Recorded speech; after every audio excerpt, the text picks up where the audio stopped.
Just for reference, I was 9 years old. I was in the 3rd grade when Chuck Schumer came here to Congress. Throughout his entire career, he has been very, very consistent about the necessity of keeping the government open until just now. In fact, I want to read to you an excerpt from 7 months ago, his floor speech on March 13th, 2025. This is Senator Chuck Schumer in March of this year. Quote, on the Senate floor, while the CR bill is very bad, the potential for a shutdown has consequences for America that are much, much worse. I believe it is my job to make the best choice for the country to minimize the harms of the American people. Therefore, I will vote to keep the government open and not shut it down, unquote. Now, what was Chuck Schumer talking about? The exact same bill that is on the floor today. That's what he himself said. And he did vote to keep the government open. And then, during an interview with Jake Tapper on CNN following that vote, on March 14th of this year, he said, quote, I'm proud I did it. I know I did the right thing, unquote. That is Chuck Schumer himself. Today's the exact same scenario. It is the exact same vote. It is the exact same spending levels. And he has no reason whatsoever to do anything different, except for the politics. So that's fact number 2. Fact number 1 was Schumer's record. Fact number 2 is his calculation today. It is purely about politics. He is recognizing the reality of the political winds changing in the state of New York. As I mentioned yesterday, they are likely to elect a Marxist to be the mayor of New York City, and Chuck Schumer is terrified by that. He's been in Congress a long, long time, and he is not the flavor of the day. He's not far enough left for the Marxist, and he knows he's going to get a challenge from his left flank.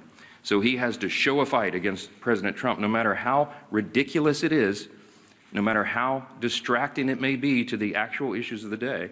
He's got to do that. Democrats have been in the political wilderness since last year's election. I got a couple of numbers for you here. Just over a week ago, Quinnipiac released the latest poll, the lowest favorability rating for the Democrat Party ever recorded. They're at about 30%. 30% favorability. Democrats have hit historic lows in poll after poll since the beginning of this year.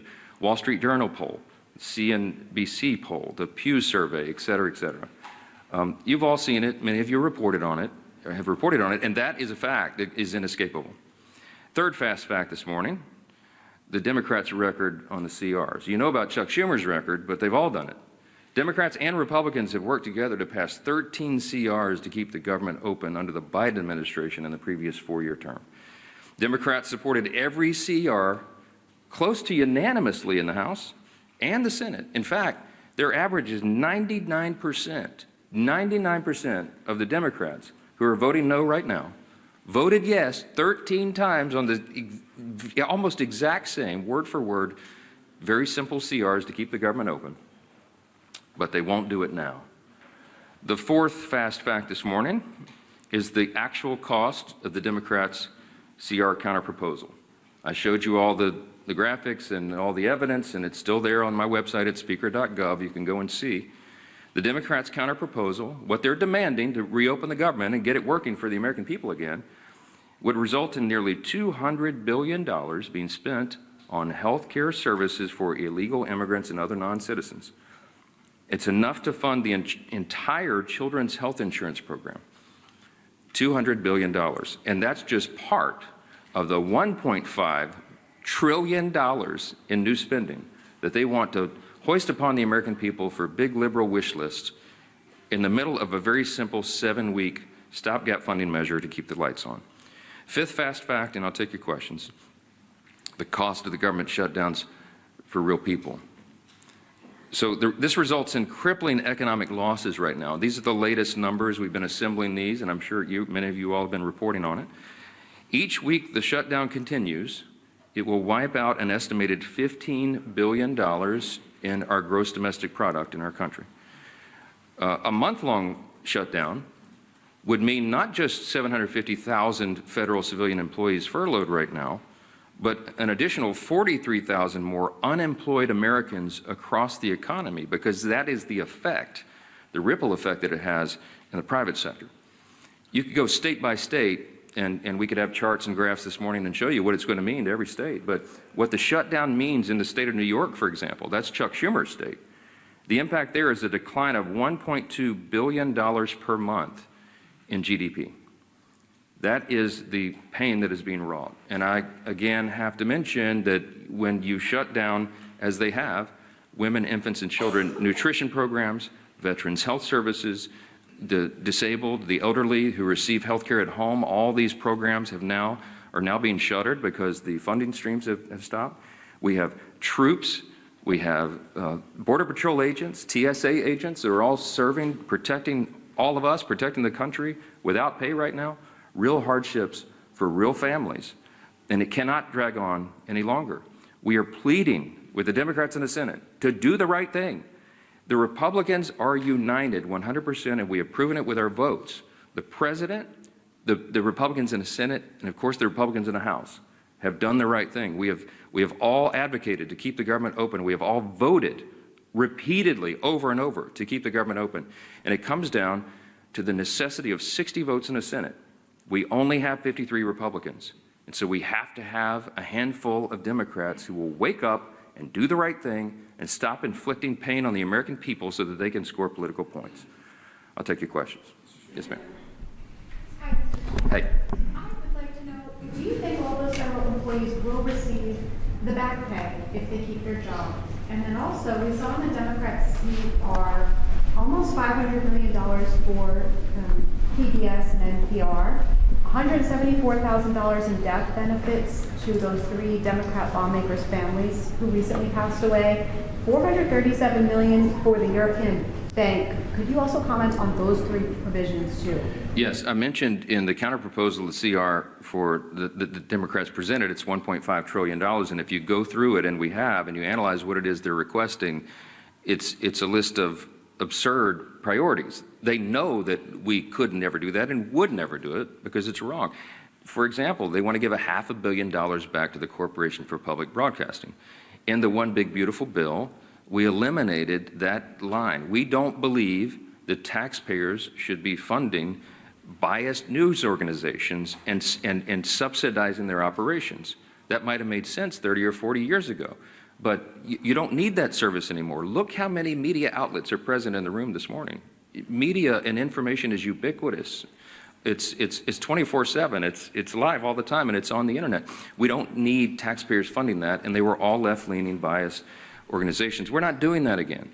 And some of these other priorities that you mentioned, there are many that we could list that are just outrageous. It has nothing to do with the current proposal to keep the government in operation for 7 more weeks so that we continue the appropriations process. We're trying to fund the government, and you need Republicans and Democrats to work together to get that done. With regard to whether the furloughed civilian employees of the federal government will receive back pay, it is true that in previous shutdowns, many or most of them have been paid for the time that they were furloughed. But there is new legal analysis. I don't know the details. I just saw a headline this morning. I'm not read in on it, and I haven't spoken to the White House about it. But there are some legal analysts who are saying that that may not be appropriate or necessary in terms of the law requiring that back pay be provided. So I'm sure that'll be there will be a lot of discussion about that.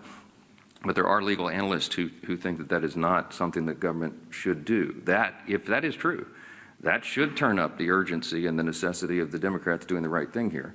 Even more pain, more than I just listed, for more people. So we got to figure it out. Back row, yes, sir. Speaker, you've spoken repeatedly since the shutdown began about the impacts on FEMA, the National Flood Insurance Program. Talk about how you're from a hurricane state. If this is a priority for you, why not bring the House back and vote on a reauthorization for NFIP or for WIC or troops pay or all those things for that matter? Well, there's a lot of issues that we need to address, and we work on flood insurance, the flood insurance program all the time, those of us in hurricane states. But the work of the House has been done, and we have to get the Senate to reopen the government so that we can come back and handle all of these very important end-of-the-year issues. There's a lot of things on the table. FEMA has sufficient resources right now to do that. We do have to extend the flood insurance program, annually, effectively, to make sure that it's there, but we'll do that. We'll do it in due course. There's a lot of end-of-year issues that are being conflated with this very simple issue of keeping the government open. And that is the first and most immediate priority, and we must use every leverage point we have to force the Democrats to do that. And that's why we're handling the schedule the way we are. Yes, sir. Yeah. Thanks, sir. You've talked about Leader Schumer's record with regard to continuing resolutions. Your record, you voted against continuing resolutions in the past, including when Speaker McCarthy was the Speaker. How do you explain your stance now versus yours previously? Yeah, different circumstances, different times. When we did CRs in the past, you had leverage points of things that when the Democrats were trying to put their partisan priorities in, we were trying to use whatever leverage we had in the minority to take them out. Very important distinction right now. We did not put in Republican priorities in the clean CR. I could have put some of our priorities or poison pills or things that Democrats had done in the past to us. We didn't. And that's why there's nothing to negotiate right now. People say, why aren't you negotiating? I don't have anything to offer. I can't go to a clean CR and say, let me pull off the Republican priority and make it more palatable for you, because we didn't add that in. It's simply a status quo continuance. One of the things we objected to back then was these were Biden-level policies and spending. I still object to that. But what I'm trying to do is keep the government open so that we can readjust those things. And as I gave you the long background yesterday, the summary of how we got to where we are, the appropriations process is working again. And we're going to be able to reprioritize federal spending, but we have to allow the time for that to continue, and we need 7 more weeks. But every day that they keep the government open, it gives us less time to finish the job. I'm talking about when McCarthy was the Speaker and you guys had a majority in 2023. Yeah, well, we had divided government as well, right? The Democrats were, Chuck Schumer was over here negotiating in the Senate, and that's what's so ironic about it. When we were in the Oval Office, Chuck Schumer looked the president in the eyes and said, I've always been very fair. I've always allowed the Republicans their priorities. And I just looked at him like, oh, what? I'm sitting right here. I was the guy you were negotiating with. I called him at the 11th hour, I remember very vividly, and asked him not to put in a terrible poison pill that was a big Democrat priority that is outrageous to the conservatives. And he said, yeah, I'm sorry, Speaker, can't help you, and literally hung up on me, So now he wants me to be a fair broker. I have been. I gave him much more grace than he ever deserved. Yes, sir. Jake, sorry. As a matter of principle, on the back pay, I mean, understanding that there are people who have opinions about everything and analysis about everything, do you believe as a matter of principle that furloughed workers should receive back pay? Yeah, I hope that the furloughed workers receive back pay, of course. We have some extraordinary Americans who serve the federal government. They serve valiantly, and they work hard, and they serve in these various agencies doing really important work. I can tell you the president believes that as well. He and I have talked about this personally. He doesn't want people to go without pay, and that's why he pleaded with Chuck Schumer to do the right thing and vote to keep the government open. We don't want this to happen. The key point, the important point to remember here is this can stop right now. They'll get another opportunity to change course and open the government. And then we'll have all these policy debates, as we always do. This, again, is a deliberative body. We've got 535 individuals serving here between the Senate and the House. We've got to have the time to do all the deliberation, but you got to have the lights on to do it, and that's the whole point. Yes, sir. Some of your own members have expressed concern about the expiration of the EDC tax credits. Marjorie Taylor Greene has been the latest one. There are concerns that when they expire, premiums for millions of Americans would skyrocket. Why not begin negotiations on that issue right now? Because the government is closed, and as I mentioned, that's a December 31 issue. There are lots of conversations and deliberations and discussions right now, even bipartisan amongst members, about necessary changes that would have to be made, pretty dramatic changes, to even have that considered on the floor. But look, I'm not going to forecast the outcome of that. The whole point is you keep the government open, and then we have those discussions. We were always planning to have those discussions in the month of October. That's how the process works. And this is a very complicated issue. It's not a simple one. And you have, as I mentioned, there's probably 400 different ideas on the table of how to modify, change, or improve that if it is indeed going to be extended. And there's lots of concern all the way around. But there's no way that if 4 of us can go in a room and just snap our fingers and say, oh, here's the solution, let's get it done. We haven't had time to do that. And so we will, but we have to get the lights back on and get everybody here working again in their committees, through their processes, and on the floor in order to have fruitful conversations about that. So we hope that we'll do it. Yes, sir. Congresswoman Green specifically said that Republicans do not have a plan to deal with health care. Congresswoman Green does not serve on the committees of jurisdiction that deal with those specialized issues, and she's probably not read in on some of that because they've still been sort of in their silos of the people who specialize in those issues.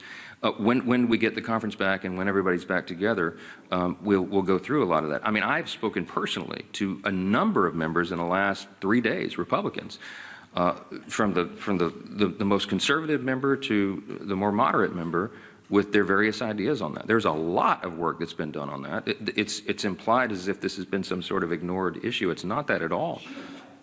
Okay, but everybody's entitled to their opinion. I mean, not everyone knows everything.